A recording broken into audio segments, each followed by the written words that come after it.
My name is Maria, and I'm 27 years old. I'm originally from Brazil, but I came to the United States to work as a model. Soon enough, I became a small celebrity in the business. I appeared on some magazines, was featured in videos, and my online popularity was increasing. My pages on social media like Instagram and, of course, my YouTube channel were getting more and more attention. Then, I found out about OnlyFans. I created my page and things started to head north financially. I ended up developing an interesting and healthy relationship with a young man named Jason. He was 24 years old, and being a talented computer programmer, despite his age, had already established a solid and successful career. He was also good looking, and I was getting genuine pleasure from our conversations. Models also have feelings, of course. So, after 1 year of online chatting, he finally decided to invite me on a date, and I accepted. I already had several other faithful followers whose money was equally as good, so I took the risk. When you mix business with pleasure, chances are the first one is probably going to end. We went out for dinner, a nice Vietnamese restaurant, and I had a great time. Jason seemed genuinely interested in what I had to say. I'm far from being a shallow and ignorant person. We shared our ideas about the world, our taste in music and literature. I'm very happy that you accepted my invitation. So, do you think it was worth it to meet your biggest fan? Jason asked me with a smile as we left the restaurant. Yes, I would say so. And believe if you want, but you are the first fan and follower that I ever met on a personal level. I guess my sixth sense told me to go for it. Life is short, as they say, and sometimes you have to take chances. Professional success isn't everything, and you probably know it yourself. Let me ask you something more personal. Don't you ever meet girls in real life? Oh, I do. Or I used to. But none of them really took my mind away from my computers, so to speak. I think I had more fun playing video games. Some of them designed by me, but it's not the same with you, Maria. With you, it's different. Actually, I think I'm feeling something real, rather than a casual game. I hope we can go out again, Jason replied. I would like that. Goodbye, Jason. And thank you for a wonderful evening, I said as we departed with a hug before heading to our respective cars. As weeks passed by, Jason and I kept meeting at each other's places and events. We went to the movies, to a rock concert, planned a visit to a natural park, and Jason even took me to his workplace, a big building filled with cabins of computers, of course. He introduced me to some of his friends and colleagues, and I liked them. Very down-to-earth and pleasant people, including a chubby goth girl, all tattooed, dressed in black, obviously, and with short purple hair. Maria, meet Jessica, a true genius, addicted to cheeseburgers and programming as well, Jason said. Eventually, and with no surprises, Jason became my boyfriend. He took me to his house, which was a huge mansion in an exclusive neighborhood. The house was part of a big property in which there was a swimming pool and even a tennis court. Inside, things were no less impressive. The gaming room was Jason's favorite place, but it wasn't just for video games. There was a roulette, a slot machine, a real pinball machine, a pool table, and even a giant chess game. Jason lived alone, but he had hired a staff that worked on his house from the early morning to 9 p.m.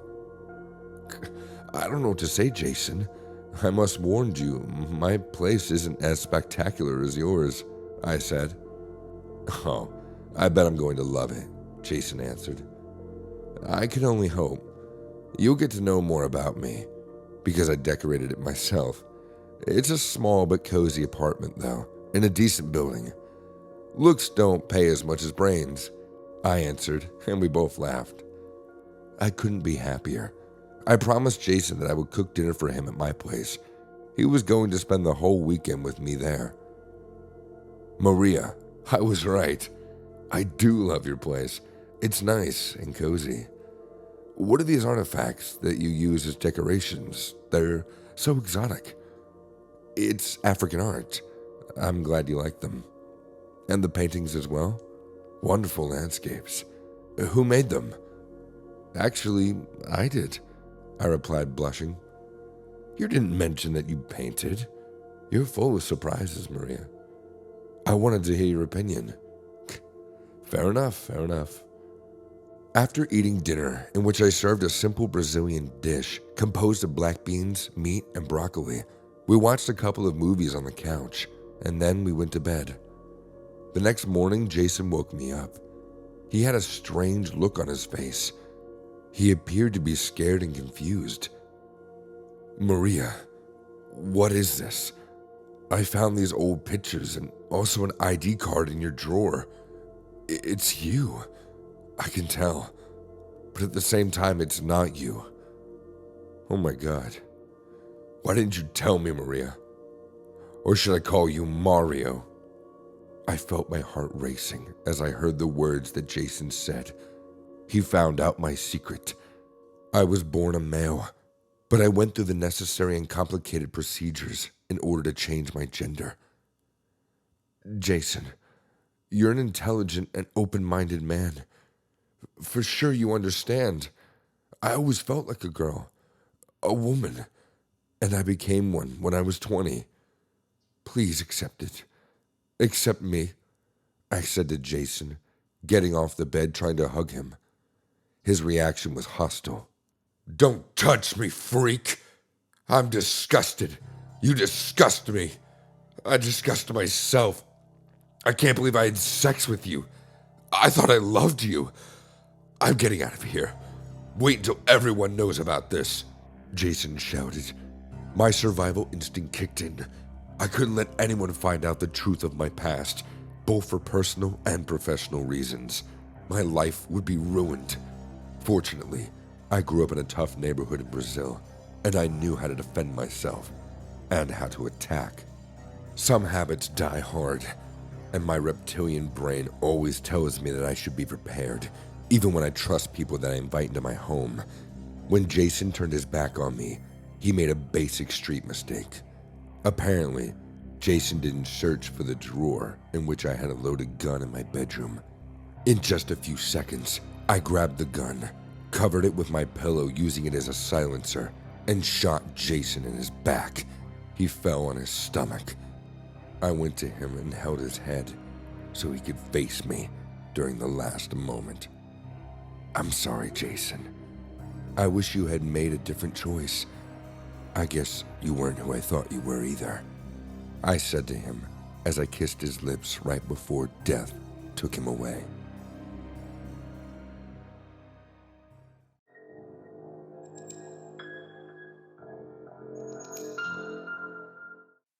That day, Yasmin wore a red lace corset with the tiniest skirt I had ever seen and red lace knee-high socks to match. She danced on the shiny silver pole, slowly spinning round with the rhythm of the sensual song playing in the background. And I'd never wished so hard for my laptop screen to be bigger than it was. When she got to the bottom of the pole, a sultry smile crossed her pink, plump lips as she gave a very low curtsy, and I could practically see the top of her boobs straining against the corset. Yasmin was so beautiful that she literally turned me on anytime I logged into her OnlyFans.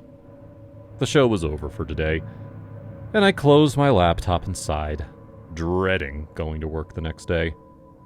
Working as a salesman at a car dealership was very draining, and I could literally feel my soul being sucked out every time I clocked in. But Dave, my work friend, made it manageable, and it paid the bills, kept the lights on, and that was all that mattered. Besides, I had Yasmin to keep me company. 1 week later, I slammed the door to my apartment and slid the bolt in the lock. Work had been particularly brutal that week. Who knew trying to sell an Audi to a guy who could probably afford 10 of them without batting an eyelid would be so stressful? And to top it off, my boss was on my case for being late the third time that week, and I was too tired to come up with a good excuse. I placed the tiny plastic bag on my kitchen counter and stared at the blue pills with smiley faces stamped into them. I needed to take the edge off, and ecstasy was just what the doctor prescribed. Well, that was what I told myself, to stop feeling guilty for buying the drugs from a kid in a grimy alley. I sat on my couch and turned on my laptop before shaking the pills into my upturned palm. I had to admit that the smiley face was kind of cute. I couldn't wait for the high that I was about to experience. Ecstasy wasn't the only drug I was familiar with, but it was my favorite. I navigated my way to Yasmin's OnlyFans page, and today she was in a ring-linked lingerie set, and while she danced, the pills were starting to kick in. The pleasure didn't last, as Yasmin's face began to drip. Now, at first I thought it was just her makeup that had gone a little funny when her red lipstick began to drip down her chin. But when blood from the corner of her eyes started dripping down her cheeks like runny eggs, I knew something was wrong. The music in the background sounded garbled. And when Yasmin laughed, it wasn't cheery and high-pitched, it was static and grated my ears. I sat up and rubbed my eyes, but that made it worse, as her whole face began to melt and drip down her neck and shoulders, leaving only her bloody skull with empty eye sockets. My heart dropped to my stomach as I slammed my laptop shut. I'd never experienced anything like that while I was high on ecstasy before. I rushed to the kitchen, filled a glass with water, and gulped it down, hoping it would wash whatever that was happening to me away. But when I flipped the screen open, Yasmin's face was still melted. And this time it was grinning at me, and I knew I had to lay off drugs for a while. 3 days later. "Cash or credit?" came the nasally voice of the cashier. I pulled out my wallet and handed her my card, while the young guy beside her bagged my items. It was a slow evening in the convenience store, and all I wanted to do was go home and sleep. It would have been nice to be with a real girl, instead of jerking off to Yasmin every night, but all the ladies that had ever given me a shot felt like I was a loser, and I just couldn't waste my time trying anymore. "Here's your card, sir. Have a nice evening." I looked up at her, and the air was knocked out of my lungs. The skin on her face had melted, just like Yasmin's 3 days ago, and all I could see from her neck up was her grinning skull. I blinked repeatedly, willing the image to go away, but the grinning skull was still there. I turned to the guy beside her, and it was the same. I stumbled backwards, my heart slamming in my throat as their garbled voices filled my ears. I hadn't taken any drugs, so why was this happening to me? I ran towards my car, abandoning the things I had bought, and drove home, hands white on the steering wheel. But it only grew worse, as all the faces I saw, from my neighbors to Dave's to customers at the dealership, were all distorted, and scared stiff, I resorted to staying indoors. Dave came to check on me one day, pounding on my door, but I was afraid to move, scared of what I'd see. "I'm not leaving until you open this door, Owen." I swung the door open with my eyes closed, and I could hear Dave laugh. "What's up with you? I thought you were dead or something, since you haven't been to work in weeks. You've not been picking up your phone either." I didn't know if I should tell him what was going on with me, but he was the closest thing to a real friend I had. It wouldn't hurt to try. "I've been seeing things, Dave," I said, my voice shaking. "What kind of things?" As if on cue, his face slowly distorted, dripping down and revealing a slimy skull that left me shocked. "It's happening again," I whispered, trying to calm my nerves that were scattered all over my small living room. I explained everything that was happening to me, and Dave suggested I see a doctor, though I wasn't too keen on the idea. I was worried he was going to just assume it was drugs, even though I hadn't touched any in weeks. But after careful consideration, I decided to give it a shot. A few months later, I looked at the tiny white pill in my hand and sighed. It wasn't ecstasy or anything fun, but was prescribed by the doctor, who diagnosed me with schizophrenia after a few months of carrying out tests. Turns out the drugs I took triggered it, causing auditory and visual hallucinations, though I was already vulnerable, following a history of schizophrenia in my family. took a long time for the pills to finally work before I was able to go back to being a functional human being, returning to work, and seeing Yasmin's gorgeous body again swinging around the pole. I filled a glass with water and tossed the pill into my mouth, gulped the water down, and then ambled to my couch and turned on my laptop, logging into OnlyFans. Yasmin was waiting, and today, she was dressed in white lace.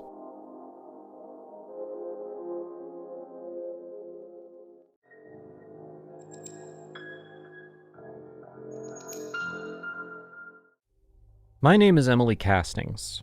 I'm in my early 20s with few friends and an addicted OnlyFans user. It wasn't just for the money, it was for the pleasure and satisfaction it brought me. But something unexpected happened, and I didn't continue it for long before I stopped. It started in the second summer after I registered on OnlyFans and got my account rolling with quality, artistic content. I got popular fast on the app because I was raw, honest, and intentional with my content. I understood what people meant by how elating it was to make money from what they love doing. I didn't expect anyone to recognize me. I didn't shoot my face. There was no access to my real name or address. It didn't make sense that someone would recognize me.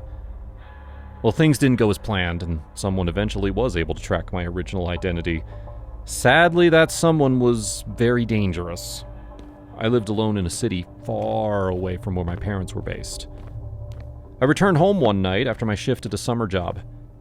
The aura I felt as I got home was chilly. My house was quiet, more quiet than usual, but I ignored it and blamed it on the unusual blackout in my neighborhood. I entered the house, turned on a flashlight, and checked around to see if anything was amiss. Nothing was. I went into my room and shook off every strange feeling. I got undressed, took a shower, and tucked myself into bed. Now, originally I planned to record a video for my account that night, but with the blackout, it wasn't feasible, so I slept. I woke up around 3 a.m. A strange sound filled my ears, jolting me from La La Land to reality. I couldn't be sure if it was a machine or something, but it was from outside my window. The blackout wasn't fixed yet, and fear gripped me in the darkness. I searched for my phone, but it was to no avail. I couldn't find it anywhere near me. The sound continued for a long time, but I couldn't tell how long. I didn't have access to a flashlight or even my phone. I only clung to my blanket and pillows until the sound stopped, and I fell asleep again. When I woke up the next morning, the phone was by my head, and underneath it was a note. "You look pretty innocent sleeping like a baby than when you play with yourself behind the camera," the note read. A lipstick kiss stained the paper at the end of the message, and I flung both my phone and the paper away. It was broad daylight, and I couldn't stand up from the bed. I recognized the lipstick as the shade I used for my videos on OnlyFans. I didn't know what to do, who to report to, or what to even report. I was confused in bed, and after a while I screamed. I grew silent and crept out of the bed, looking around stealthily. The note and my phone being so close to my head that morning could mean only one thing. Someone had come into my house the night before. If the note was any evidence, he watched me sleep, too. Perhaps the person was there when I woke up in the middle of the night. Maybe the person was with my phone while I looked around in fear because of the sound I heard. What if the person was making the sound? I had just one resolution: to get out of the house as quickly as I could. I ran towards my closet, shaking with every movement in search of something to wear, but the door wouldn't budge. It was hooked in place. My shaky hands stilled. The door was never locked. I didn't have a key for it. I took quiet steps backward and silently rushed toward my phone. There was only one explanation for the locked door. My intruder was still in the house. I shook from head to toe as I turned on my phone and dialed the emergency number. When it didn't respond, I started to cry. Thinking it was best for me to exit the room, I opened the door leading outside, but it remained in place too. My phone still wasn't responding. I tried the door that led to the toilet. It was locked too. My sobs became louder. I rushed towards my window. It couldn't be lifted, but I shouted for help anyway. That must have triggered my intruder. One door clicked open, and because I was not facing any, I couldn't tell which. I froze for some milliseconds, but resumed my scream at no one in particular. I knew no one could hear my scream, not from the locked window and the deserted street. Although my eyes caught sight of a black car parked close to my window. It was probably my intruder's car. He was closer to me now, his breathing heavy and his steps intimidating. He bent down and moved his face close to my ear. The chilly aura I felt since the previous night intensified, my teeth clattered. His mouth smelled like alcohol as he muttered only for me to hear. "Your screaming's too loud. You should bring it low. No one will hear you anyway, miss." He ended the sentence with my OnlyFans username, and I confirmed how he knew me. Or not. No one was supposed to recognize me. I decided to be brave. I didn't have any other choice either way. "How do you know me?" I said as I looked at him, or at least tried to. He was tall and well-built. His muscles were chiseled underneath the rumpled shirt and jeans he had on. Now, if I met him in other circumstances, I was bound to fall for his beauty. "Oh, it's easy to recognize your victims," he chuckled, "especially when they let you see all the sensitive parts of their body." His fingers traced my curves. I flinched. Adrenaline surged through me at the mention of the word victims. He smiled, and I found his white set of teeth irritating rather than intriguing. "You don't have to run," he winked. "We're going outside anyway. Follow me." He grabbed my arms and dragged me along with him after watching me wear a short gown. I couldn't struggle even if I wanted to. I cooperated, and we were by his car in a few minutes looking like every average couple. His car smelled metallic, like blood. The seat of the car was wet and irritating. I didn't know what would happen to me. But then I saw a police patrol car. Before he could react, I kicked him in the nuts, opened the car door, and rolled out. Although injured, I ran fast towards the police car. They must have noticed the awkwardness in the situation because they sped towards our direction. It was too late for my intruder to run. He was cornered and caught. The bizarre situation was when 3 human heads were found in his trunk. If I wasn't so lucky, I could have been the 4th. He was jailed. I thanked my stars and changed my ways. Now I give myself pleasure. Only for my pleasure.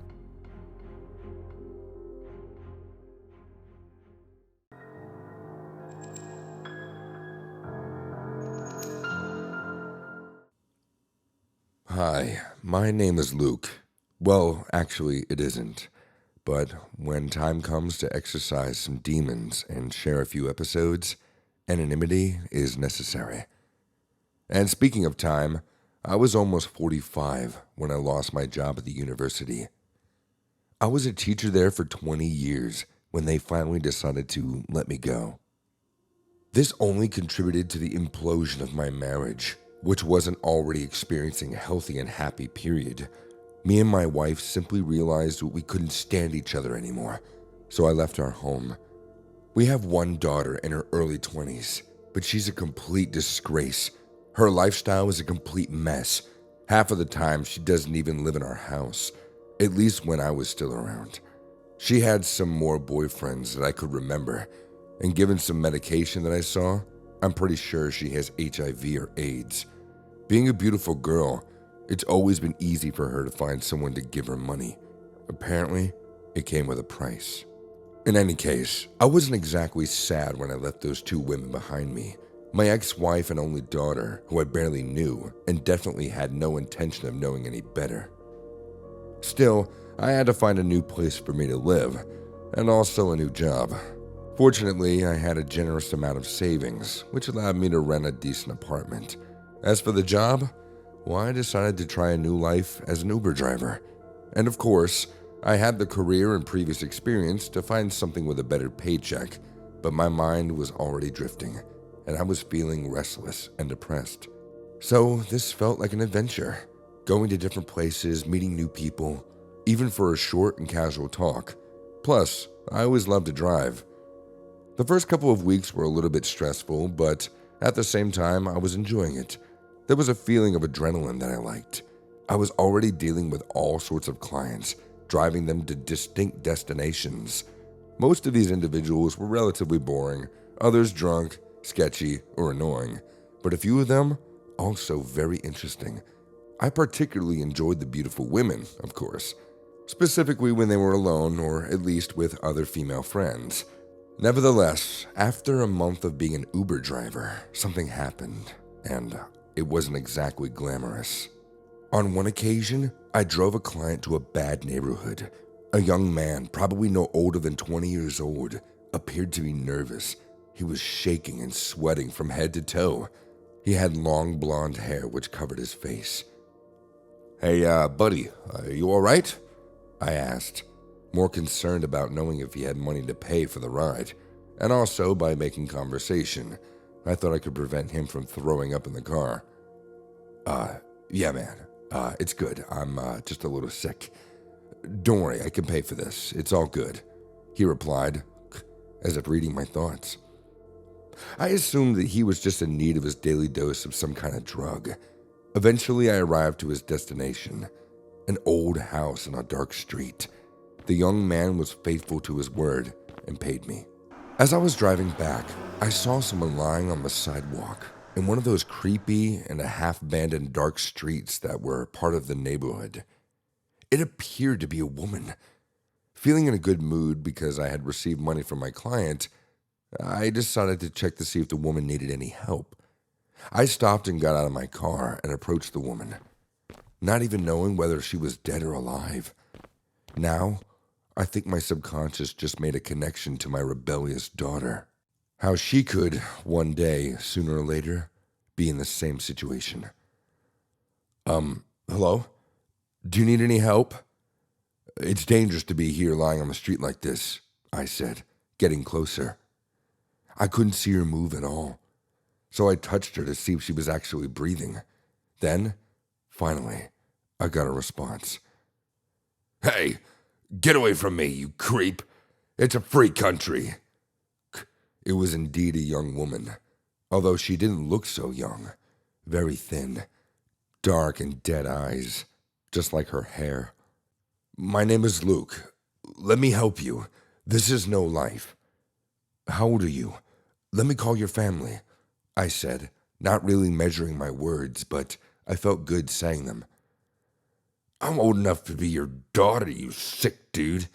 I'm off duty tonight. No party. Take your money and your sick fantasies somewhere else." "I really want to help. Please, I can take you somewhere. A shelter. My name is Luke. What's your name? I have a daughter your age," I insisted. "Yeah, I heard you the first time, Luke. I'm a junkie. I don't have a name, and I'm not deaf. Good for you and your daughter. Now, unless you want to help me by giving me some serious money, get lost," the woman replied. Suddenly, I felt an urge, like an epiphany. Thoughts were being whispered into my mind. She's lost. There's no way back for her. There's only one option: to end her pain, to put her out of her misery. The poor child. "Hey, why are you looking at me like that? Why are you crying? You're insane, dude. Back off," the woman shouted, as I, with tears of sadness in my eyes, grabbed her by the throat with one hand and the other covered the woman's mouth and nose. I saw her surprised eyes, confused, as I suffocated her to death. It was quick, easy, and painless. I felt relieved, and I believed, in her own way, she did too. I hid the body behind some bushes nearby. It was only for a couple hours. My shift was over, and after returning to the Uber, I was going to get to my own car to pick up the girl's body. This was done in less than a couple hours while it was still dark, so no one saw us. And even if they did, who would care? No one would, except for me. I covered the girl with a big blanket and took her to my apartment. The building where I live has its own garage, so I managed to transport her from the garage to my apartment without anyone noticing through the stairs. It was the middle of the night. In the university, I was, among other related disciplines, a teacher of legal medicine, so I knew how to dissect and embalm a body properly, which is what I did within the next few days. I removed the organs that would rot easily, but I kept the eyes, the skin, the bones, and the hair, treating them with the appropriate substances. I did a good job. She really looked alive, a lot more than she was before I killed her. I even noticed that the one woman had an ID card with her. Her name was Irina. She is now safe with me in my home, in a secret cold room that I built for her. Safe and in peace. Forever.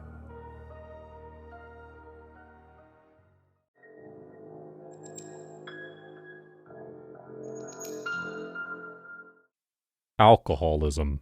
That was what started it all. Every Saturday, I would roam the streets of town, pouring bottles and bottles down my throat until my liver felt satisfied with pain. I would get a cab back each time, the poor drivers having to deal with my incessant voice, an unbearable harpy-like noise that I look back on with a haze. Whilst the drivers, they certainly remembered. One night in particular, I happened to have gone out again, drinking, downing wine this time at a local restaurant bar with a couple of work colleagues. The succulent aroma of the warm drink felt comfortable on my stomach as I lay down on a nearby sidewalk, about to call a cab to come and collect me from my pitiless state. One after another, every single one I called either turned me down or was busy. I strained my tampered mind and remembered that a new car rental was in the market. My friend Hannah had told me a couple nights before the weekly drinking session. I downloaded the app, loaded it up, clicked a few buttons, and signed a few documents until eventually my screen lit up and I was able to bear witness to a man named Tom who was on his way to me now, ready to pick me up and drive me to the safety of my apartment. It told me on the app that he was new, and so had no reviews or ratings or any record of him ever driving with the site before. I was marginally anxious to get in a car with an unknown driver, but I really didn't have a choice if I didn't want to sleep on the concrete sidewalk below me. A matte black Volvo pulled up on the curb about 10 minutes into the wait after I had placed my order for a lift. I sat up, my head spinning in a vortex of dizzy whirls and gusts of ear-splitting headaches as I crawled over to the side door and clambered inside. "Is this my Uber?" I spluttered out in chunks of words that formed distorted sentences, but the information was enough to communicate to the driver that I thought I was getting in. The driver said nothing. He almost looked surprised as I got in and strapped up. It was odd, but nothing completely out of the ordinary, as I was on a different plane of drunkenness that the man almost seemed delighted by. This incredibly shocked me. Usually, no late-night taxi driver would ever take pleasure in a drunk person entering their car. Once I had closed the door and told him my address, the car started rolling forward and we were on our way to what should have been my apartment. We drove in silence for quite some time. I remember vividly seeing the outlines of trees flashing me on both sides. I didn't live very near the countryside, so going down a country lane seemed strange. But I really couldn't care, as the alcohol was deep in my system by this point, and I was far more focused on rejecting the urge to vomit everywhere than I was the route this guy was taking me home to. "Hi, are we nearby? I'm sorry, I'm just really tired, and it would be great to get home at some point tonight." I sounded snarky in my speech, but sleep deprivation does that, and mixed with my deteriorating alcohol consumption, I was nearing the end of my patience, as I knew for sure it would not take me 30 minutes to get from town to the apartment. I lived 5 minutes away. He seemed to grumble at my question of when we were arriving home, and so I began thinking maybe I should try tipping him or something for him to take me the right way. I got out my phone to use Apple Pay. But then, all of a sudden, I noticed several missed calls with the app notification above each one. I unlocked my phone, and my eyes were engulfed with a waking terror. The notifications came from the cab driver who actually had come to pick me up, asking me where I was, and that he was in a blue BMW a couple minutes walk down the road from the restaurant I'd been at. I slowly looked up, and my eyes met with the crazed look of this blue-eyed man, covered in wrinkles, and a horrific grin spread from cheek to cheek across his face. He glared at me and finally spoke. "You dare call anyone, and I'll kill us both, you whore." This violent outburst made me whimper as I sat back in my seat and tried banging on the door to get it to open, or rather to attract the attention of someone outside. It was a feeble attempt for salvation. We were deep down some random country lane. There were likely to be 0 cars for miles, and that was even if he was taking me anywhere with actual people. My breathing picked up as my lungs contracted out of fear for my life as we seemed to speed up down the lane. You're mine. Let's go have some fun, shall we?" His hand beckoned to the knife it held in front of me. He dangled it directly in front of me, cackling at what evil thoughts he must have had planned. But soon enough, a faint tinge of blue beamed out across the road, and from behind it, a police car emerged from the darkness. The moment I saw the car, its sirens started blasting out all across the woods, and we swiftly pulled over as the man scrambled to hide the knife under his seat as 2 officers darted towards us, both wielding tasers.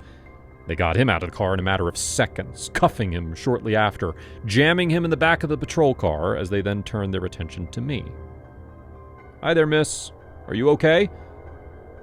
The indescribable feeling of salvation struck me like a bag of bricks, crushing my fears and unleashing the waterfall of tears behind my eyes like a pair of dams being blown wide open.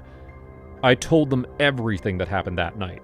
The stranger, the alcohol, the fear. And soon enough, my attention turned to the knife hiding under the seat. I pointed to it. They then told me the backstory as to how they knew where to find me before setting me up with an actual lift home. This cab-hailing app supposedly had tracking capabilities which allowed the driver to seek their passenger. Tom, my actual driver, had noticed I was heading in the completely wrong direction to the destination I had input. He quickly alerted the police, and they pursued after us hotly. As for the man, he had decided that he was going to try to take a drunken girl somewhere deep into the forest. But his plans were never told to me past that. All I knew was that if it wasn't for Tom, I could have been killed. Since then, I've tried to remain sober on such occasions in order to keep my guard up, but that man's putrid smile still haunts me. I sometimes see it in the mirror of my own car, watching me with dark purpose, waiting.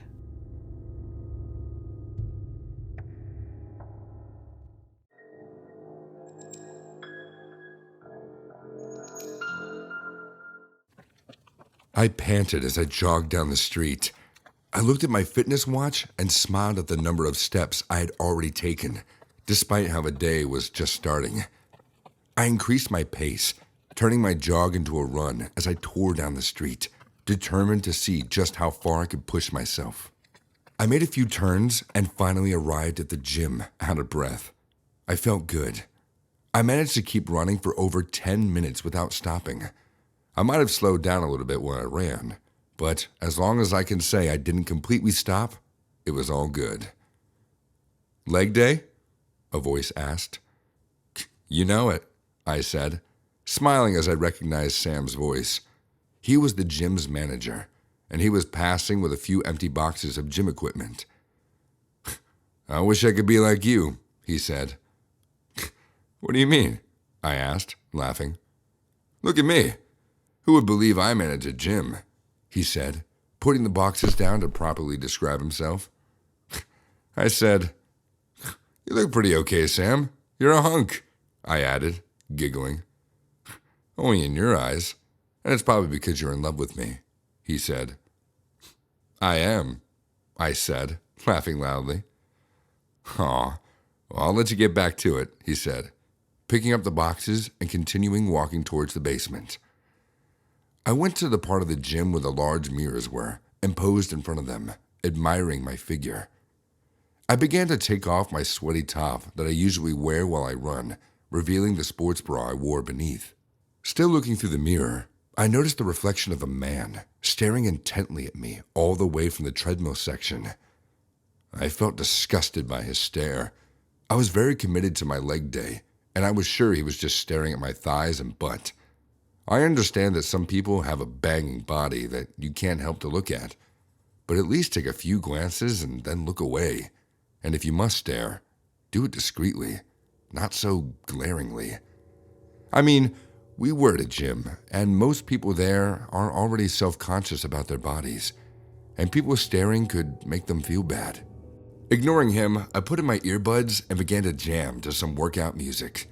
About an hour later, I decided to take a water break. While resting, I noticed that he had not taken his eyes off me. He had changed positions and was at the weightlifting machine, but wasn't using it. Instead, his eyes were fixated on me. I decided to stare back at him, hoping he would realize that I caught him staring, and hopefully he would look away in embarrassment. But he didn't seem to get the memo. Instead, we were engaged in a really uncomfortable stare down. There was pure disgust on my face as I looked away and went back to my workout, determined to push thoughts of him out of my mind. I was totally done with my workout and was livid when I noticed him staring again. I walked towards him in rage. "Can I help you?" I asked him. "What?" he asked in return. "I said, can I help you?" I repeated. "Who knows? Maybe," he replied with a pervy look on his face. That look irritated me, and it took divine intervention for me not to slap him. A couple of guys who were listening to the conversation laughed and patted each other. They were most likely his friends. "Didn't your mother teach you anything?" I asked him. "What did you say?" he asked, the corners of his mouth suddenly curving downwards in a frown. I realized that I probably should have let it go at that point, but I was still too annoyed. I said, "Didn't your mother teach you anything reasonable? Like how it's not good to stare at people like a creep?" I asked him. "Hey now, I don't like that tone," he said, the smile returning to his face. "Besides, if you don't want me to look, don't go flashing that nice ass," he said, his pervy expression returning. My hand moved too fast for me to stop it. I slapped him hard across the face. I had not intended to hit that hard, and my palms stung, but it was too late to do anything. I showed no form of remorse or apology. The blow stunned him, and he staggered backwards, his face turning bright red. His face became redder still as it clouded in anger. His muscular chest began to heave aggressively as he approached me threateningly. His friends were also approaching, and I became frightened, but retained the angry look on my face. Sam suddenly appeared in front of me, and my heart rate dropped. "What's going on here?" he asked, staring at the guy and his friends. "Nothing. I was just leaving," he said, and beckoned to one of the guys and left. I guess they weren't all his friends. "Thank you, Sam," I said, letting out a sigh of relief. You watch yourself," he said to me. "Always," I said as I walked away with my bag. At the corner, the guy from the gym was waiting for me. "Watch yourself, Lauren." I became terrified. It wasn't the threat that scared me. It sounded empty. The scary part was the fact that he already knew my name. I never mentioned my name, and neither was I wearing anything with a tag. I went back home frightened, but as time went by, the fear disappeared. The night came, and I was getting ready for my evening jog. I was very particular about cardio. The thing is that I was extremely chubby in high school, and people made fun of me. I had vowed never to let that happen again. I preferred jogging late because there were fewer people on the street and needed to maneuver through less pedestrian traffic. I nearly jumped out of my skin when suddenly someone jumped out of the shadows in front of me. "I told you to watch yourself, Lauren," a guy said in a menacing voice. I recognized the voice immediately, and sensing danger, I began to retreat instinctively. As I retreated, I bumped into someone behind me and jumped. I knew it was his friend from the gym. It wasn't a coincidence that they had met me here. They had been watching me since before the incident. They knew my jogging routine and knew when I would be in the area that had the least amount of number of people on the street. I froze in place, terrified, and anxiously searching for an escape route. "No one will save you this time," he said with a wicked laugh. "I want to talk to you. Get in," he said, referring to the alley he had jumped out of. "Please," I said, with quivering lips.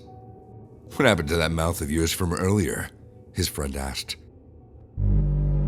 I recoiled to his touch and blurted out a plea. "Get in," he said again, bringing out a switchblade. "I won't say it again." I looked around frantically, but the streets were still empty. Not even a single car had driven by.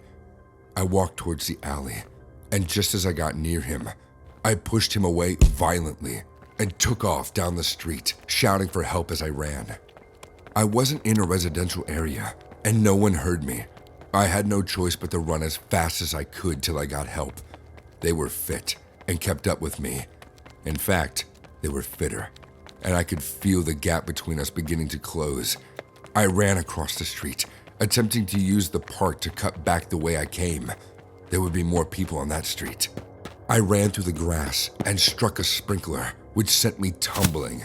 In a matter of seconds, they were on me. I tried to push them off, but they overpowered me. The guy with the knife straddled me, and his friend held my legs together. With his knife, he sliced the top of what I was wearing, revealing only my jogging bra. "This is for hitting me," he said as he began to unbuckle his pants. I screamed for help as he began to pull off my shorts, but the park was just as empty as the streets. I searched the ground frantically, looking for something to defend myself with. I didn't find a rock, but a small, streamlined stone like a flint, probably dropped there by kids. I picked it up and drove it into his eyes, getting blood on my fingers. He screamed in panic and dropped the knife as he got off of me. His friend let go of my legs to see if he was okay, and that was all I needed. I picked up the knife, and in one swift movement, I stabbed his friend in the thigh. He fell to the floor screaming, and I ran. I found a cop and led him to the place where they were at. They were both charged with assault, attempted murder. Due to that incident, I don't jog anymore. I canceled my gym membership as well. My apartment is now my own little gym. It is everything I could need in a gym, without having to run into psychopaths and pervs.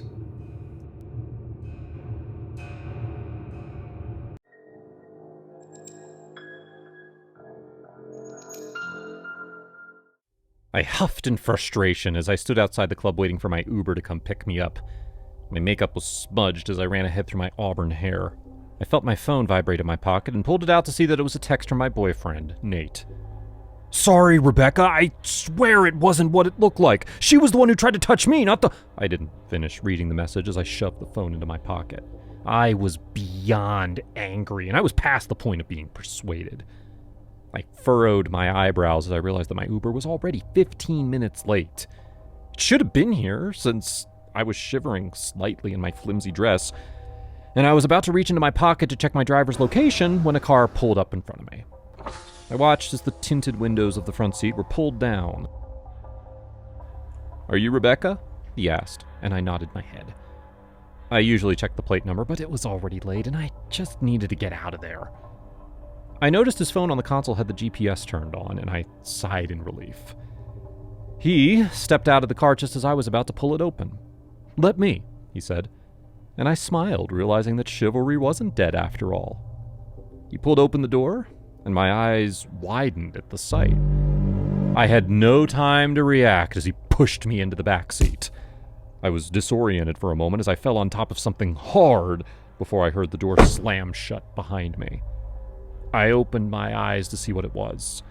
I let out a scream of terror from my lips at the sight of the soulless eyes of a man staring back at me. I scrambled away from him, taking in his caved-in chest. I reached for the handle of the door to yank it open when the driver's door was opened and the man sat down. He immediately locked the doors and I felt my body tremble in its spot. My eyes glanced toward the dead man beside me as I gulped, wondering if that was what would become of me soon. I watched as we made our way out of the city, and I felt my hope dwindling down. My body was tossed around on the seat, and I ended up falling on top of the corpse. I screamed when I heard the man gasp as his eyes came back to life. I scrambled off him and watched as he panicked and began to breathe heavily. "What the hell's going on? Who are you?" he yelled. Abruptly, the car came to a stop as I pressed my body firmly against the car door.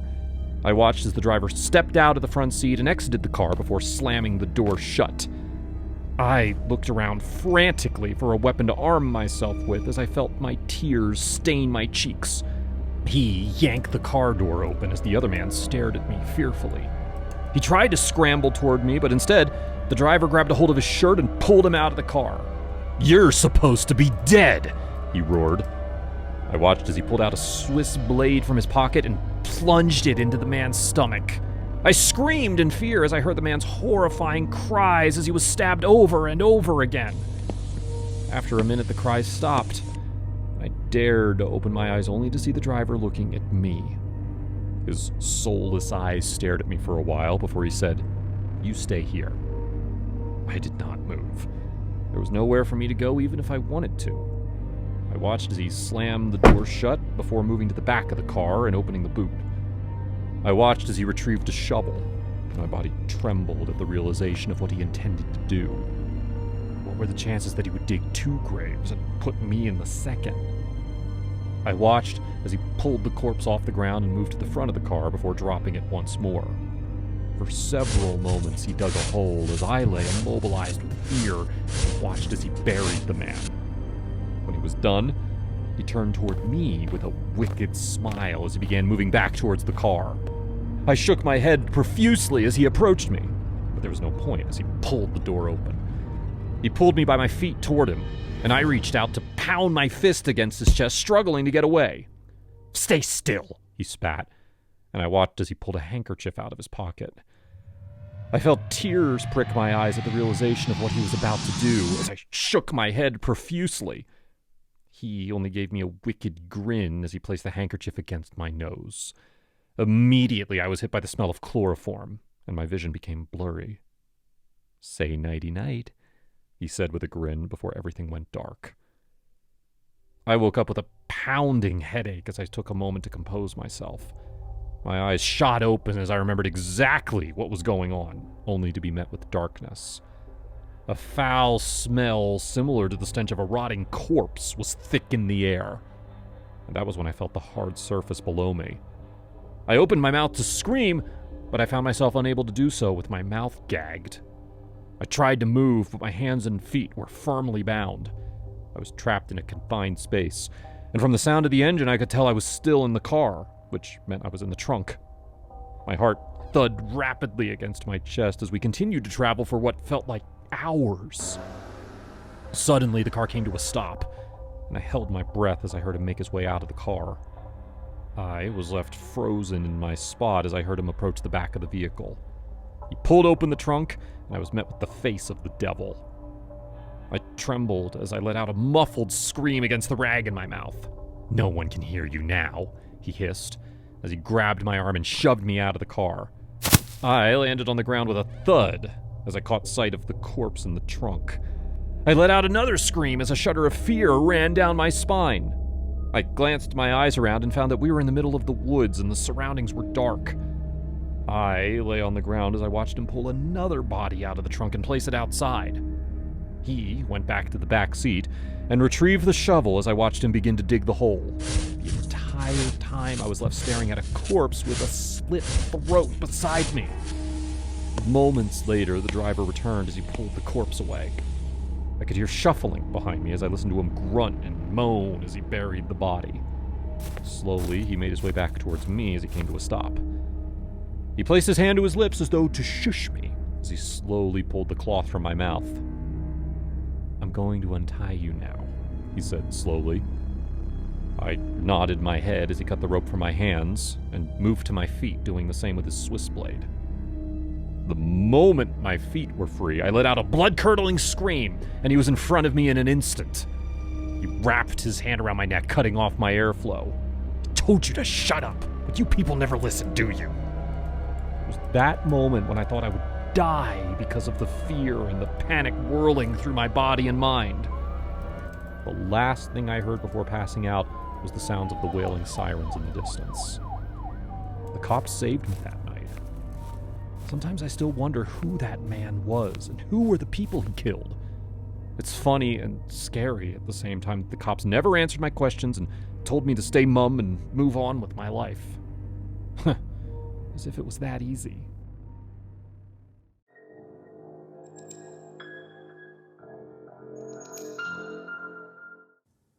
My name is Niles, and last year, I decided to join the gym. I wanted to improve my physical structure and to pursue a healthier lifestyle in general.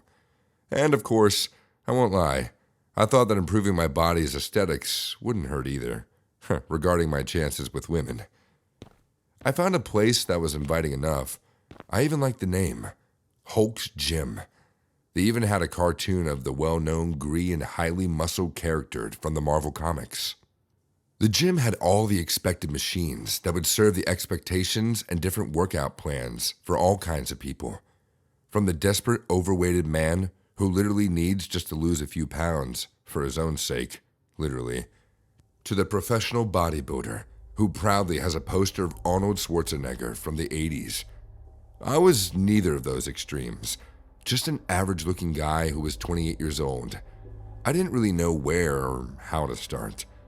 But luckily enough, Hulk's Gym had a few personal trainers present who, for a small fee, would help me in such a way. And I was even extra lucky because I got to hire the services of Trish Jane, a beautiful and obviously very attractive and athletic woman. So 3 days a week, a couple hours each session, Trish Jane was now my gym teacher. And within a month, I was already starting to see the results. Trish was also influencing my diet, giving me advice on what I should eat and drink, and vice versa, of course. And remember, Niles, stay away from those pills and injections that promise a perfect male body. You may hear some people speaking wonders about them, but trust me, it's a highway to hell, she told me. Thanks for the heads up, Trish. I will keep that in mind. I'm very happy with what I've achieved already, though, actually, I'm very happy with what we achieved together. Without you orienting me, I wouldn't have come this far, I replied. That's what I'm here for. We're a team, she said. Listen, Trish, would you like to go and have dinner with me? I asked. As a team or as on a date? I would prefer a date, but a team is also just fine, I answered. Trish laughed and replied, a date is fine. Friday night? After our session here at the gym. We'll be starving, so I guess it's the perfect agenda. You pick the restaurant. Great. Will do. Bye. See you Friday, Trish. And that is how we started to date. Trish Jane's personality was vibrant and energetic. She was 8 years older than me. But if I hadn't been told by her about that difference, I never would have guessed. A few weeks later, we were not only progressing as a gym team, but also a couple. And on one occasion, precisely on another Friday night, we decided to get naughty and spend a romantic night at the gym. We planned to hide in the bathroom and wait for everyone else to leave the place. including the remaining staff. Then me and Trish Jane would sneak out and have our fun. The whole gym just for us, to enjoy it as we wanted. It's going to be awesome, I said to Trish. So that night, I waited patiently in the men's bathroom for the gym to become completely still and dark. Of course, Trish did the same in the ladies' bathroom. Using our cell phones to keep in touch, 30 minutes after the last member of the staff left the gym, me and Trish decided to leave our respective hideouts and meet at the reception. We were having a blast. This place looks so different now that it's empty. It looks huge. And the silence, said Trish, walking around the different machines. I know. It's almost as if it's haunted. Let me light a few candles around here, I said, taking out the candles I had brought with me. And it's a lot more romantic, Trish answered as she kissed me.